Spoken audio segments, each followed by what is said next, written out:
ब्रिदिरन का मतलब है प्राण आहारी, जो सिर्फ प्राण ऊर्जा के ऊपर ही रहता है। दोस्तों, मांसाहारी आपने सुना होगा, शाकाहारी सुना होगा, आपने वीगन सुना होगा जो बगैर किसी प्राण पशु उत्पाद के भोजन करते हैं। आपने फलाहारी भी सुना होगा, लेकिन आपने प्राण आहारी बहुत मुश्किल से कभी कभार सुना होगा।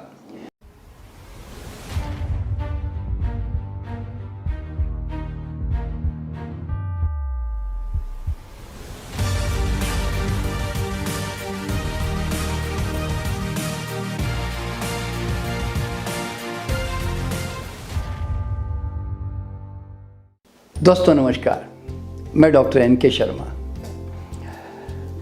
आज का वीडियो आपको चौंकाने वाला वीडियो है, क्योंकि इस वीडियो में आज मैं ये बताने जा रहा हूँ कि क्या बगैर भोजन और पानी के हम प्रबल ऊर्जा और स्वास्थ्य और दीर्घायु को प्राप्त कर सकते हैं। जी हाँ दोस्तों, जो लोग बगैर भोजन और पानी के सिर्फ प्राण ऊर्जा के ऊपर रहकर बड़ी मस्ती से आराम से जी पा रहे हैं, उसको दुनिया भर में कहा जाता है ब्रिदेरियन। ब्रिदेरियन का मतलब है प्राण आहारी, जो सिर्फ प्राण ऊर्जा के ऊपर ही रहता है। दोस्तों, मांसाहारी आपने सुना होगा, शाकाहारी सुना होगा, आपने वीगन सुना होगा जो बगैर किसी प्राण पशु उत्पाद के भोजन करते हैं। आपने फलाहारी भी सुना होगा, लेकिन आपने प्राण आहारी बहुत मुश्किल से कभी कभार सुना होगा। दोस्तों, अभी अभी हाल ही में हमने एक इंटरव्यू लिया था ऐसे ही ब्रिदेरियन का, जो सिर्फ 20 साल से बगैर भोजन और पानी के सिर्फ प्राण ऊर्जा के ऊपर अपने आप को बहुत प्रबल ऊर्जा में मेंटेन कर रहा है, और उसका नाम है एलिटोम अल अमीन। दोस्तों, एलिटोम अल अमीन ओहायो USA में रहते हैं, और उनके साथ हमने ये इंटरव्यू लिया था। और वो इंटरव्यू में अभी आप जैसे मेरे वीडियो के अंदर ही आप उनको देखोगे कि कितने उत्साह और प्रबल ऊर्जा के साथ वो आपके साथ बातचीत कर रहे हैं और हमारे प्रश्नों का जवाब दे रहे हैं। हालांकि वो अभी करीब करीब, मैं अंदाज़ा लगा रहा हूँ, मैंने उम्र पूछी नहीं उनको, तो 60 साल के आसपास शायद अभी उनकी इस वक्त उम्र है। Is dealing with the prana energy, and prana means breath, so that's why we use the word breatharian, but it's all talking about the same thing. The life force energy that's in the atmosphere around us and going through us. Now let's take it a step further. We can even use the word solitarian, dealing with the sun, because the planet itself ultimately gets its energy from the sun to bring forth life. Now, everybody's living in the electromagnetic field of the sun. No matter where you at, it could be Alaska all the way to the equator.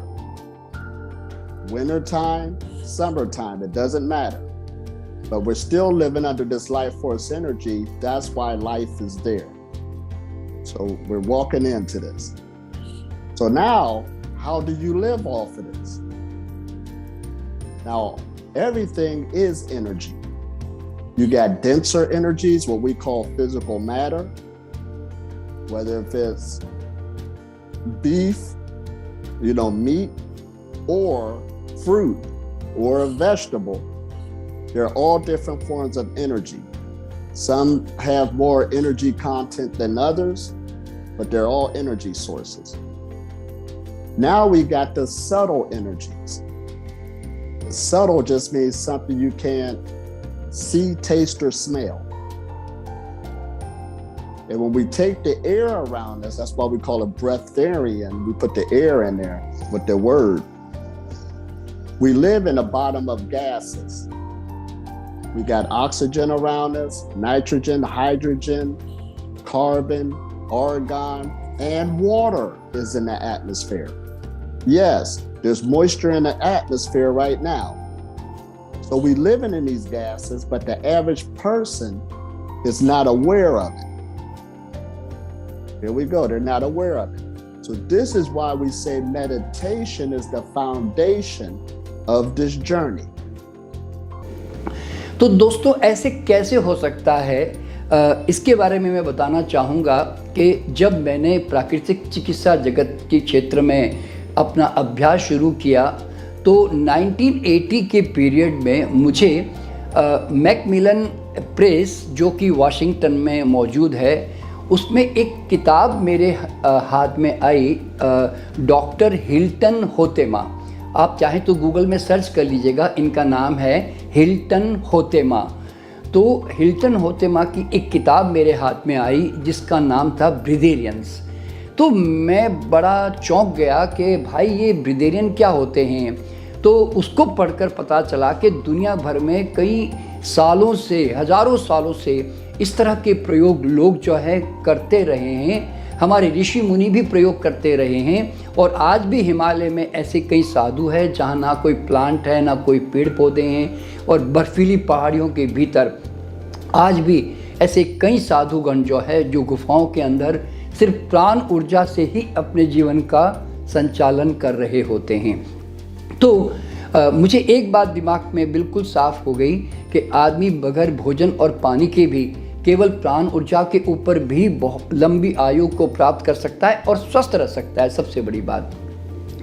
तो इसके ऊपर फिर मैंने और आगे प्रयोग करने शुरू किए। जब मेरी शुरुआती जो प्रैक्टिस थी मेरे हॉस्पिटल में, तो उसमें डॉक्टर हर्बर्ट एम शेल्टन है जो कि अमेरिका के बहुत प्रसिद्ध स्वास्थ्य विशेषज्ञ थे, अब नहीं है, जिनकी किताब मेरे हाथ में आई, fasting can save your life.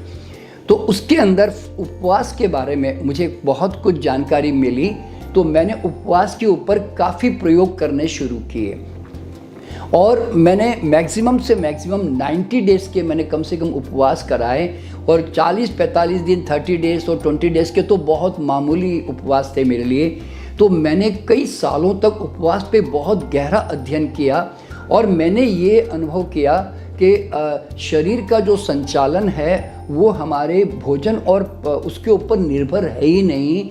और मुझे ये समझ में भी आया कि हमारे जो ऊर्जा का जो सोर्स है, जो कैलोरी का सोर्स है, वो कोई भोजन नहीं है बल्कि प्राण ऊर्जा है अपने आप में। तो उसके बाद मैं भी जब 40 साल पहले जब मैं रॉ फूड के ऊपर आया और रॉ फूड पे रहने लगा, तो मैंने देखा कि हमारी भी जो कैलोरी थी वो बहुत ही कम थी। क्योंकि अगर मैं फल, सलाद और ये मेवे और स्प्राउट्स अगर मैं इनकी कैलोरी काउंट करूं तो मुश्किल से दोस्तों 500 या 800 के भीतर होती थी और हमारी ऊर्जा कई गुना उसके बाद जो है बढ़ गई थी। तो फिर हमें महसूस हुआ कि यार ऊर्जा का सोर्स क्या है वास्तव में। तो food is not the source of our original energy, मतलब food is not the sole source of energy, बल्कि हम ब्रह्मांड की बहुत सारी और डिफरेंट ऊर्जाओं से हमारा शरीर संचालित होता है। और इसी का लाभ उठाकर कई हमारे लोग जो हैं इसके बारे में प्रयोग करते हैं। वर्ल्ड वाइड जो है करीब जो है 5000 के आसपास ब्रिदेरियंस हैं, ऐसा मुझे सुनने में आया अगर आप गूगल में सर्च भी करोगे। और 50 के करीब लोग जो हैं इसके अंदर एक्टिव है। और ये कोई बहुत आश्चर्यजनक बात उन लोगों के लिए नहीं है, ख़ास तौर पर जो जैन संप्रदाय से संबंधित है। जैन लोगों में मैंने उनके साधुओं को देखा है कि उन्होंने करीब एक साल तक उन्होंने 365 दिन भी उन्होंने उपवास किए हैं। और 100 और 200 दिन उपवास करना जैन धर्म में कोई बहुत बड़ा काम नहीं है। सैकड़ों लोग, जैनी लोग जो है इसका प्रयोग कर रहे होते हैं। तो अब आप समझ गए होंगे कि हमारा शरीर जो है वो प्रबल ऊर्जा में जी सकता है बगैर आहार और पानी के भी। दोस्तों एक समय ऐसा था कि मैं भी 25 साल की उम्र में जब बीमार पड़ा और मेरी भी किडनी खराब हुई, तो मैंने भी ये उपवास और फलाहार का सहारा लिया। तो उस समय मैंने करीब एक 10 दिन का मैंने उपवास किया था, उस समय पहली बार मैंने अपने जीवन में। तो दोस्तों उस समय मेरी शरीर की जो ऊर्जा है इतनी प्रबल हो गई, मेरे अंदर इतनी ऊर्जा फूट पड़ी कि मुझे एक हॉस्पिटल की जो 10 मंजिल की बिल्डिंग थी उसके अंदर मुझे 2-4 बार बार ऊपर नीचे चढ़ कर उतर कर मुझे वो ऊर्जा को खर्च करना पड़ा। तो मुझे ये बड़ी हैरानी हुई कि यार इतनी ऊर्जा मेरे अंदर कैसे आ गई।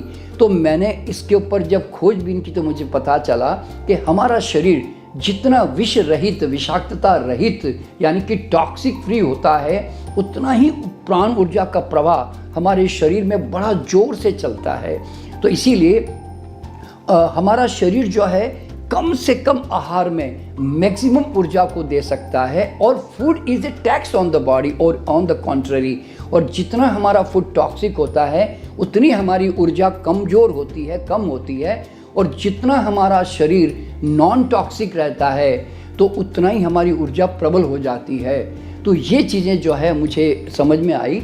और मैंने जब एलिटोम अल-अमीन को मैंने पूछा कि आपकी ऊर्जा का और सोर्स क्या है, तो उन्होंने बताया कि सबसे बड़ा सोर्स है ध्यान। ध्यान जो है दोस्तों कॉस्मिक एनर्जी के साथ जुड़ने की एक बहुत बड़ी कला है कि जिसके अंदर हमारी ऊर्जा 10 गुना बढ़ जाती है। क्योंकि ध्यान का मतलब ही है स्वयं से मुक्त होकर एक यूनिफाइड फील्ड यानी कि एक यूनिवर्सल फील्ड से जुड़ जाना। तो उस कंडीशन में हमारी ऊर्जा बहुत प्रबल होती है। One must get used to and start to love the habit of meditation.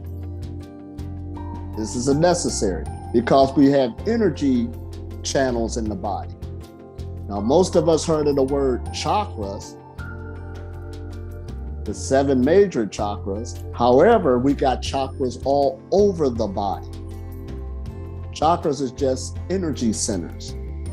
Anywhere there's a bend in the body where the bones meet, that's actually an energy center. That's a chakra. Because have you ever popped your knuckles? That's just releasing kinetic energy. So we want a stronger flow of energy going through the body, and that comes through the tool of meditation. तो इसलिए जो लोग ध्यान करते हैं उनको आहार की बहुत कम जरूरत पड़ने लगती है, क्योंकि फिर वो यूनिवर्सल कॉस्मिक एनर्जी से अपने आप को जो है जीवित रखने का प्रयास करते हैं। और इसके अलावा ध्यान के अलावा भी एक चीज़ और उन्होंने मुझे बताई कि आपके अंदर संसार के प्रति बड़ी प्रेम, करुणा और सद्भाव होना चाहिए, और नेगेटिव चीज़ों से, नेगेटिव धारणाओं से, विचारों से अपने आप को मुक्त रखना चाहिए। क्योंकि नेगेटिव विचारधाराएं हमारी जितनी भी हमारे अंदर होती है, हमारा अहंकार होता है, स्वार्थ होता है, लालच होता है, ईर्ष्या होती है, द्वेष होती है, जलन होती है, गुस्सा होता है, ये सब जितने भी कई तरह की जो वासनाएं होती है, ये सब हमारे शरीर में कहीं ना कहीं थोड़ा नकारात्मक प्रभाव डालती है। तो हमारा ब्लड उसके कारण टॉक्सिक होने लगता है।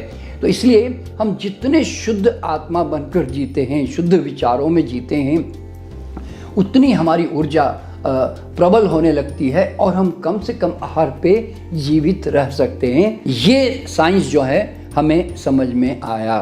तो दोस्तों मैं ऐसा नहीं आपको कहता हूं कि आप इतनी अति में जिएं। अगर आप मुझे पूछेंगे कि शर्मा जी क्या आप इस अति में जीना चाहेंगे, क्या आप ब्रिदेरियन बनना चाहेंगे, तो दोस्तों मैं तो अपनी तरफ से तो ब्रिदेरियन मैं नहीं बनना चाहूँगा। कारण क्या है, देखिए भले ये मानव की अति एक महान क्षमता जरूर होगी, लेकिन मुझे क्या लगता है कि भगवान ने मुझे जीभ दिया है, नाक दिया है, शरीर दिया है, इतने सुंदर सुंदर स्वादिष्ट फल और मेवे दिए हैं। तो यानी कि अगर सुगंध भगवान ने अगर फूल पैदा किए तो मैं नाक क्यों बंद करूं भाई। तो मुझे इसके, ये मेरी अपनी समझ है, बता रहा हूं मैं। तो मैं तो खूब फल और मेवों का, सलाद का, जूस का, इनका खूब मज़ा लेना चाहता हूँ मेरे जीवन में। तो इसलिए अभी तक तो फ़िलहाल मेरी ये राय है, मेरा ये मेरी मान्यता तो है। हो सकता है दोस्तों के समय के साथ साथ मैं इन फलाहार से भी बाद में मैं भी प्राणा आहार पे आने की कोशिश करूं। मैं आऊँगा नहीं आऊँगा मैं अभी कुछ नहीं कह सकता, लेकिन हाँ आपको ये दिमाग में ज़रूर रखना है कि अगर आप इस आहार पे ब्रिदेरियन बनना चाहते हैं तो इमीडिएटली जंप मत कर जाइएगा, क्योंकि बॉडी अभी आपकी टॉक्सिक है। तो तो मेरा मानना यह है कि आप धीरे धीरे साप्ताहिक उपवास करना शुरू करें, फिर 2-4 दिन के उपवास करना शुरू करें और फिर धीरे धीरे फलाहार और नेचुरल रॉ फूड पे आने की कोशिश करें। तो 2-4 महीने 6 महीने के बाद क्या होगा, आपका जो पेट जो बहुत खाने के कारण बड़ा फूला हुआ है वो धीरे धीरे सिकुड़कर नॉर्मल आकार में आने लगेगा और फिर आपके भोजन की आवश्यकता भी कम पड़ने लगेगी। दोस्तों, जितना हम फलाहार और रॉ फूड पे आएंगे, हमारे आहार की जो आवश्यकता है वो बहुत कम होने लग जाएगी और उसके बाद फिर आप ये प्राण ऊर्जा पे रहने का आप अगर कोई प्रयास करना चाहते हैं तो आप ज़रूर प्रयास करें। और ये मतलब एक मानव की अपनी पर्सनल, जैसे कहते हैं ना कि एक लाइकिंग है कि कोई हिमालय के एवरेस्ट पे जाकर बैठना पसंद करता है, तो भाई बैठें, अच्छी बात है। लेकिन मैं तो भैया जीवन के साथ जुड़े रहना चाहता हूँ और जीवन का आनंद लेना चाहता हूँ। अति तो कई तरह की है संसार में, लेकिन मैं उस अति में जाना नहीं चाहता पर्सनल लेवल पर। अच्छा हाँ, ये ज़रूर है कि जब मेरा अंतिम समय आएगा तो उस समय, चूँकि मैं तो जान गया कि प्राण ऊर्जा से भी बहुत आराम से जिया जा सकता है, तो दोस्तों उस समय अगर मेरे शरीर ने आहार की मांग बंद कर दी तो मैं डेफिनेटली उस समय आहार को बंद करके केवल प्राण ऊर्जा पे जीवित रहूँगा। जैसे कि जैन धर्म में संथारा लेते हैं, जिसमें मरने से पहले उनको जब पता चल जाता है कि मेरा शरीर अब ज़्यादा नहीं चलने वाला है, तो वो संथारा लेकर धीरे धीरे क्षीण होकर संसार से विदा हो जाते हैं, होश पूर्वक, साक्षी भाव में। तो मैं भी अंत में ऐसा ही जीवन जीना चाहता हूँ, मैं भी संतारा लेकर ही अपने जीवन का जो है समाप्त करूँगा।